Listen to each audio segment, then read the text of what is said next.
Hello, everybody. Welcome to the Cyberplanet. My name is Karim Chata, and I'm your host for today. In this episode, we'll be talking about careers that are in cybersecurity. Before we dive in, I'd like to understand what goes through your mind when you hear the word cybersecurity. Is it hacking? Is it protecting the interest of people? What exactly do you think of? For the people who are not cybersecurity practitioners, when you talk about cybersecurity, most of them would assume that cybersecurity is a single role, just the same as when you talk about accounting, HR, or finance.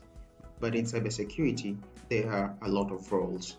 In order for you to understand about the different roles that are in cybersecurity, I will have to split them into two categories, one being the technical roles and the other one being the non-technical roles. But as for now, let's start with the technical roles and then finish up with the non-technical roles. In the technical roles, we have the following. The first one is vulnerability assessment and penetration testing. This is the most common role in cybersecurity. This is whereby an individual looks for vulnerabilities and tries to exploit them. The second one being digital forensics. This is whereby the practitioner looks for digital evidence and then presents them in the court of law. The next one is social engineering.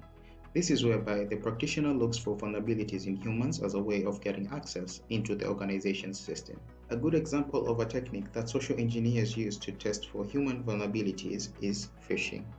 The last but not least role in cybersecurity is incident response. These are professionals who help organizations recover from cyber incidents, but also they help them on how to handle them. For the sake of time, other roles are CTF creators, cybersecurity researchers, bug bounty hunters, cryptographers, and many other more. Now let us focus on the non-technical roles. The first non-technical role is cybersecurity sales. This is the role where the professional helps the organization in selling of their digital products and or services. The next one is the cybersecurity writer. These are professionals who are responsible for writing articles and blogs for an organization. The other non-technical role is the cybersecurity marketer. These are professionals who are responsible for marketing the organization's cybersecurity products and or services. Well, in cybersecurity, there are a lot of non-technical roles and we cannot cover all of them in details, but some of them include cybersecurity laws, cybersecurity governance, and compliance. To provide an overview, the technical roles discussed in this podcast will require the practitioner to have technical skills, but the non-technical roles will require the practitioner to have soft skills. My final thoughts on today's topic are, it is important to know what you are good at in order to know what career best suits you. For an individual to gain competitive advantage over other candidates, then you need to go for professional certifications like OSCP, CH, and the likes. But not. The certification that you pursue should align with the careers that you want to do.